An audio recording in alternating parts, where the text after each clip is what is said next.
Good morning बच्चों, कैसे हैं आप सभी बच्चों। आज हम पढ़ेंगे आपकी जो बुक है आरोस का काव्य खंड का चैप्टर घर की याद, जिनके जो राइटर हैं लेखक हैं भवानी प्रसाद मिश्र। तो कल की क्लास में मैंने आपको भवानी प्रसाद मिश्र का जीवन परिचय, साहित्य परिचय पढ़ा दिया था। साथ में घर की याद उनका जो पाठ है यानी कविता है, उन्होंने क्यों लिखी थी, कैसे लिखी थी कि आंदोलन के समय जब वो कारावास गए थे और जब वो कारावास में थे तो वहां पर लगातार सावन का मौसम था और बारिश हो रही थी। तो उस समय कहीं ना कहीं रह रहकर उन्हें अपने घर की जो है वो याद आ रही थी, है ना। जो अंग्रेजी सरकार थी उस समय बहुत परेशान कर रही थी उस समय हम सब भारतीयों को।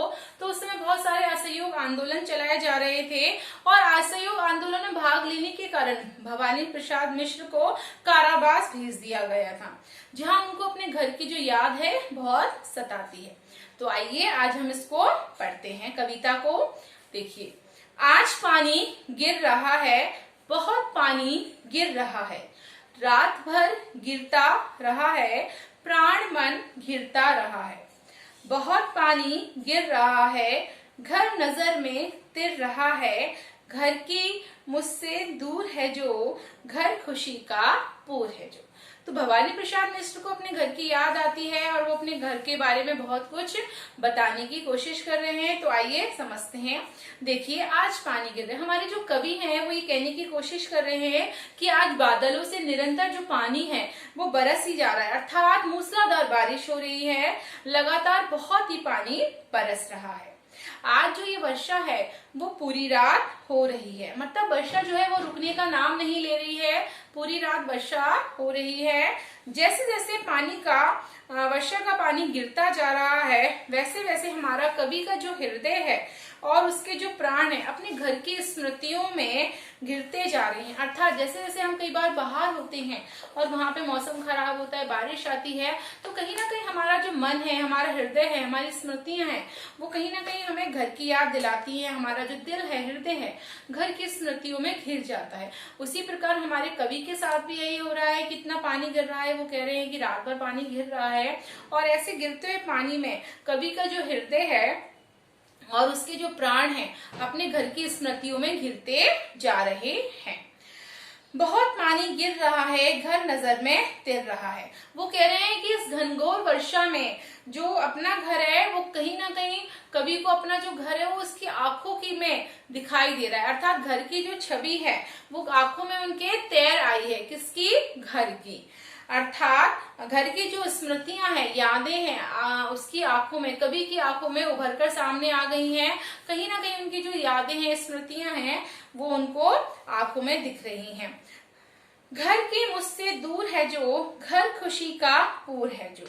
वह घर जो कवि से कहीं ना कहीं बहुत दूर है, जिसमें संपूर्ण खुशियां समाई हुई थी। एक घर एक ऐसी जगह होती है जहां हम खुशी के साथ रहते हैं और कहीं ना कहीं हमें एक सेटिस्फेक्शन, संतुष्टि मिलती है। तो हमारे कवि कह रहे हैं कि अब वो घर उनसे बहुत दूर है जिस घर में संपूर्ण खुशियां समाई हुई थी। आज वही घर इस वर्षा में रह रहकर हमारे कवि को बहुत ज्यादा याद आ रहा है, अर्थात उन्हें अपने घर की याद सता रही है।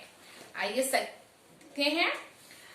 घर के घर में चार भाई, मायके में बहन आई, बहन आई बाप के घर, हाय रे परिताप के घर।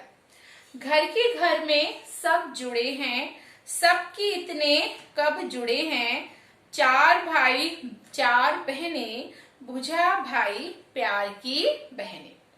देखिए, आप सभी जानते हैं पिता मायका जो होता है वो पिता का घर होता है, परिताप यानी कि दुख, और भुजा बाजू। उनकी जो बहन है वो अपने मायके आई हुई है और जब उसको ये बात पता चलती है कि मेरा जो एक भाई है भवानी प्रसाद में असहयोग आंदोलन के कारण कारावास में डाल दिया गया है, तो उसे बहुत दुख होता है। बहनें जब भी अपने घर आती हैं, पिता के घर आती हैं, तो कहीं ना कहीं खुशियां लेकर आती हैं या उनको थोड़ी बहुत पीयर में खुशी मिलती है। लेकिन जब उसको ये पता चल रहा है कि जो मेरा भाई है वो कारावास में है, तो वो खुश होने की जगह और भी ज्यादा क्या हो जाती हैं, दुखी हो जाती हैं। घर की घर में चारपाई। हमारे जो कवि हैं भवानी प्रसाद अपने घर को याद करते हुए वो कह रहे हैं कि और उनको कहीं ना कहीं अपने घर वालों की यानी कि अपने परिवार वालों की जो यादें हैं या स्मृति हैं वो कहीं ना कहीं याद आ गई हैं, उभर कर आ गई हैं। कवि कह रहे हैं कि मेरे घर में जो 4 भाई हैं वह सोच रहे हैं कि कहीं ना कहीं जो मायके बहन जो है, मायके से बहन पिता के घर खुशियां बांटने आई होगी। अर्थात कहने की कोशिश कर रहे हैं कि मेरी जो बड़ी बहन है वो मायके आएगी, किस लिए? खुशियां बांटने के लिए। जैसा कि अक्सर होता है कि बहनें अपने मायके जब भी आती हैं तो हमारा घर खुशियों से भर जाता है। बहन आई बाप के घर, हाय रे परिताप के घर। परंतु यहाँ आकर जब उसे ये पता चलता है कि उसका जो भाई है भवानी प्रसाद मिश्र जेल चला गया है असहयोग आंदोलन के कारण, तो उसको ये समाचार बहुत ही दुखी कर देता है और वो ये समाचार पाकर बहुत ज्यादा क्या हो जाती है? दुखी हो जाती है। सबको कवि के लिए दुखी देखकर या व्यथित देखकर उसका ये खुशियों भरा जो घर है वो भी बच्चों कैसा बन जाता है? खुशी भरा हुआ घर दुखों से बन जाता है। अर्थात कहीं ना कहीं कवि का जो घर था वो खुशियों से भरा हुआ था, लेकिन इस समाचार से उसके घर में रहने वाले परिवारजन सब बहुत ज्यादा दुखी हैं, परेशान हैं। तो अब उसका खुशियों भरा घर जो है वो दुखों भरा घर बन गया है। घर की घर में सब जुड़े हैं, सबकी इतने कब जुड़े हैं, 4 भाई 4 बहनें, भुजा भाई प्यार बहनें। देखिए कवि कहता है कि घर में सभी भाई बहन इकट्ठे हुए हैं और ऐसे अवसर बहुत ही कम आते हैं। जैसा कि हम सभी जानते हैं कुछ काम होता है, तीज त्योहार होता है, तभी घर में सभी मेंबर्स इकट्ठे होते हैं। तो हमारे कवि यही बताने की कोशिश कर रहे हैं। कवि कहते हैं कि घर में सब क्या हुए हैं? इकट्ठे हुए होंगे और ऐसे जो अवसर हैं बहुत ही कम आते हैं। जब सब इकट्ठे हो पाते हैं तो 4 बहनें और जो 4 भाई हैं सभी मिलकर आपस में बैठे होंगे, बातचीत कर रहे होंगे। भाई जो है रक्षा करने वाली भुजाओं के समान होते हैं। भवानी प्रसाद इसमें बता रहे हैं कि जो हमारे भाई हैं यानी कि हम सबके भाई हैं वो भाई कौन है? रक्षा करने वाली भुजाओं के समान हैं। तो जो बहनें हैं उन भुजाओं पर बंधे प्यार की भांति हैं। अर्थात रक्षाबंधन की बात हो सकती है, राखी की, कि बहनें भाइयों की कलाई पर जब राखी बांधती हैं और भाई उनको आश्वासन देते हैं उनकी रक्षा करने का। कवि को अपने भाइयों और बहनों का जो प्यार है, प्रेम है, कहीं ना कहीं वो रह रह के बहुत याद आ रहा है, जिससे वो बहुत ज्यादा क्या हो गए हैं? दुखी हो गए हैं। अर्थात उनको बहुत ज्यादा अपने घर की याद सता रही है। आइए नेक्स्ट देखते हैं। और माँ बिन पड़ी मेरी, दुख में वह गड़ी मेरी। माँ की जिसकी गोद में सिर, रख लिया तो दुख नहीं फिर। माँ की जिसकी स्नेह धारा का यहाँ तक भी पसारा। उसे लिखना नहीं आता जो कि उसका पत्र पाता। देखिए इस वाले पैराग्राफ में जो कवि हैं वो अपनी माता के बारे में बता रहे हैं और कह रहे हैं कि उनकी जो माँ है वो पढ़ी लिखी नहीं है, इसलिए वो अपने पुत्र को क्या नहीं लिख पाती हैं? पत्र नहीं लिख पाती हैं। कवि कहता है कि मेरी माँ जो है वो अनपढ़ है, उन्हें पढ़ना लिखना नहीं आता, वह पढ़ी लिखी नहीं है। ऐसा लगता है कि उसे दुखों ने ही बना है। अर्थात कहीं ना कहीं वो दुख सहने लायक, दुख सहते सहते बहुत मजबूत हो गई हैं। अर्थात उनकी माँ ने अपने जीवन में बहुत ज्यादा दुखों को सामना किया है या बहुत ज्यादा दुख पाए हैं। अपनी माँ को कभी याद करते हुए कह उठते हैं कि मैं अपनी माँ की गोद में जब सिर रखता हूँ तो मेरे जो दुख हैं वो कहीं ना कहीं दूर हो जाते हैं। अर्थात मुझे दुखों का कहीं भी आभास नहीं होता है। अर्थात कहने का भाव ये है कि माँ कहीं ना कहीं शांति देने वाली, आनंद प्रिय, गोद वाली होती है। कवि को कहीं ना कहीं अपनी माँ की गोद का सुख का जो अनुभव है वो क्या हो रहा है बच्चों? वो प्राप्त हो रहा है। अर्थात वो ये बताने की कोशिश कर रहा है कि माँ की गोद में सिर रखने से सारे जो दुख होते हैं, कष्ट होते हैं वो मिट जाते हैं और हमें सिर्फ और सुख की प्राप्ति होती है। वो कह रहे हैं कि माँ की जिसकी इसने दारा का यहाँ तक भी पसारा। कवि का मानना है कि प्रेम, माँ का जो प्रेम है या माँ का जो प्यार है, उसकी जो धारा है वो इतनी ज्यादा विस्तृत है, यानी कि इतनी विस्तार में है कि वह शायद इस कारावास तक भी फैली हुई है। अर्थात माँ दूर होते हुए भी अपने हृदय से उसे आशीर्वाद देती हुई उस पर प्यार, स्नेह कहीं ना कहीं लुटाती रहती है। उसे लिखना नहीं आता जो कि उसका पत्र पाता। कवि कहते हैं कि मेरी माँ जो है वो अनपढ़ है, पढ़ी लिखी नहीं है, इसी कारण मेरी माँ का जो पत्र है वो कभी भी मेरे पास नहीं आता, अर्थात मुझे उनका पत्र कभी भी प्राप्त नहीं होता। आइए नेक्स्ट देखते हैं। पिताजी जिनको बुढ़ापा एक क्षण भी नहीं व्यापा, जो अभी भी दौड़ जाए, जो अभी भी खिलखिलाए, मौत के आगे जो हिचके नहीं, शेर के आगे जो बिचके नहीं, बोल में बादल गरजता है, काम में झंझा लरसता है। आइए इसको समझते हैं, इस वाली पैराग्राफ को देखिए। इसमें कवि हमारे अपने पिता के बारे में बता रहा है और कह रहा है कि पिता को याद करते हुए जब कवि कहते हैं कि उनके जो पिता हैं उनमें कहीं ना कहीं युवाओं जैसा क्या है, उत्साह है। उन्हें एक क्षण के लिए भी कभी भी बुढ़ापे का जो अनुभव है वो नहीं होता, अर्थात अभी भी ऐसा लगता है उनके पिता कितने यंग हो। उनके अंदर युवाओं जैसी क्या है, शक्ति है जो उनके अंदर विद्यमान है। उनकी शक्ति और स्फूर्ति में कभी भी कोई भी कमी नहीं आई है। वे बलशाली होने के कारण अभी भी खूब दौड़ लगा सकते हैं। जो अभी भी दौड़ जाएं, जो अभी भी खिलखिलाएं, वे युवाओं की तरह खिलखिलाकर हंसने लगते हैं, अर्थात जिस तरह से युवा हंसते हैं वो भी आज खिलखिलाकर हंसते हैं।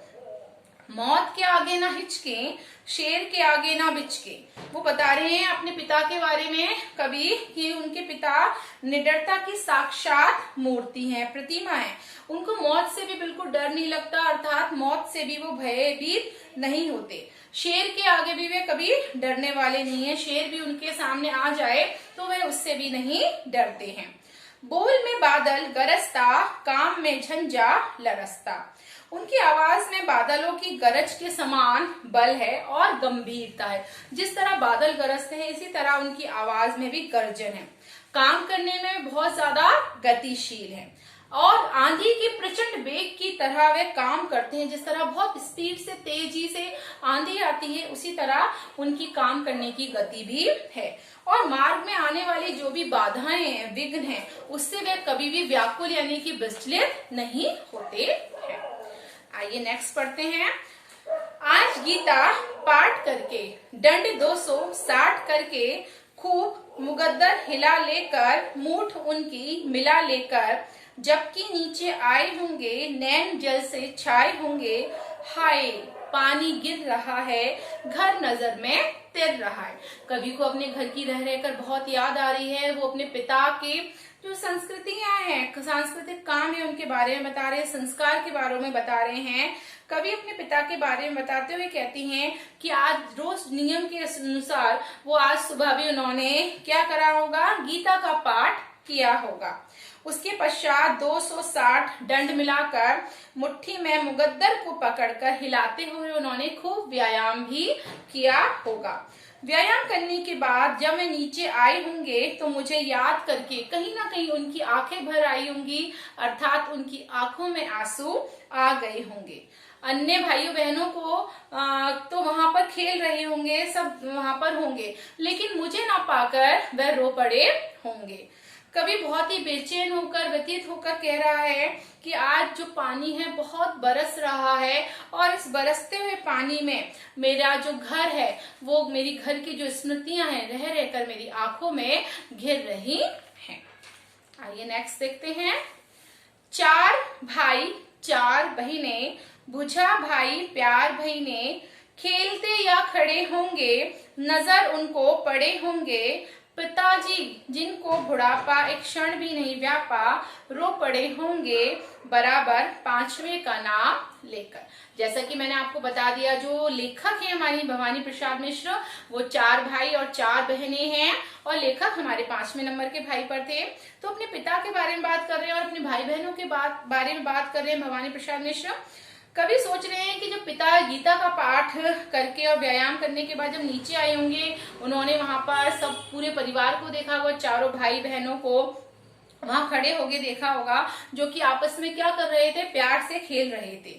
भाई जो होता है बच्चों, भुजाओं के समान होता है और बहनें भुजाओं पर बंधे प्यार के समान होती हैं। हमारे लेखक कह रहे हैं पिता ने उन खेलते हुए भाई बहनों को जब देखा होगा तो वे पिता जिन पर एक क्षण के लिए भी बुढ़ापा व्याप्त नहीं होता, अर्थात जिनमें युवाओं जैसी शक्ति है और उत्साह है, वे अपने 5वें पुत्र को वहां ना पाकर बहुत ज्यादा व्याकुल हो पड़े होंगे और बहुत ज्यादा रो पड़े होंगे। 5वें पुत्र को याद करके उनका जो हृदय है कहीं ना कहीं भर आया होगा, व्यथित हो गया होगा और वो अंदर ही अंदर रो रहे होंगे और उनकी आंखों से अश्रु की जो धारा है वो बह निकली होगी। कभी अपने पिता के बारे में बताते हैं कि मुझे ना पाकर मेरे पिता बहुत ज्यादा अंदर ही अंदर टूट गए होंगे। तो बच्चों आज अपनी क्लास यहीं तक होगी, कल इस क्लास को मैं कंटिन्यू करूंगी। Thank you.